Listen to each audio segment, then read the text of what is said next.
আসসালামু আলাইকুম। আশা করি সবাই ভালো আছেন। আজকে আমি ছোট চিংড়ি মাছ দিয়ে দুন্দুলের তরকারি রান্না করব। আমি ছোট চিংড়ি মাছগুলোকে কেটে বেছে ধুয়ে নিয়েছি এবং দুন্দুলগুলোকে খোসা ছাড়িয়ে ধুয়ে নিয়েছি। আমি একটি কড়াইতে 2 টেবিল চামচ তেল দিয়েছি এবং এতে হাফ কাপ পেঁয়াজ কুচি নিয়ে ভেজে নিয়েছি।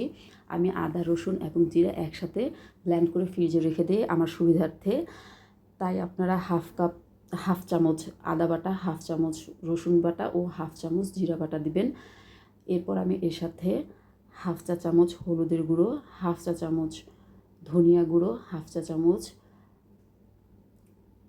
মরিচের গুঁড়ো দিয়েছি।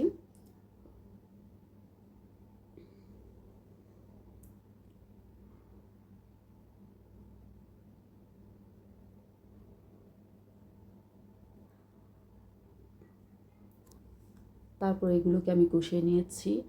আমি লবণ দিতে ভুলে গিয়েছিলাম, তাই লবণ দিয়ে নিলাম।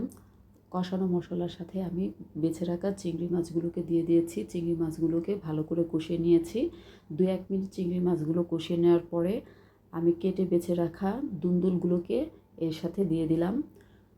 দুন্দুলগুলোকে আমি একটু নেড়েচেড়ে ঢাকনা দিয়ে ঢেকে দিয়েছি কষানোর জন্য। কিছুক্ষণ পর আমি ঢাকনা উল্টিয়ে আবার এগুলোকে নেড়েচেড়ে দিয়েছি। কিছুক্ষণ কষানোর পরে এগুলোকে সেদ্ধ করানোর জন্য আমি পরিমাণ মতো পানি দিয়ে দিয়েছি। পানি দিয়ে আমি ঢাকনা দিয়ে আবার ঢেকে দিয়েছি। কিছুক্ষণ পর আমি উল্টিয়ে দেখেছি সিদ্ধ হয়েছে কিনা। সিদ্ধ হয়ে গেলে আমি আমার পরিমাণ মতন ঝোল রেখে নামিয়ে নিয়েছি। হয়ে গেল।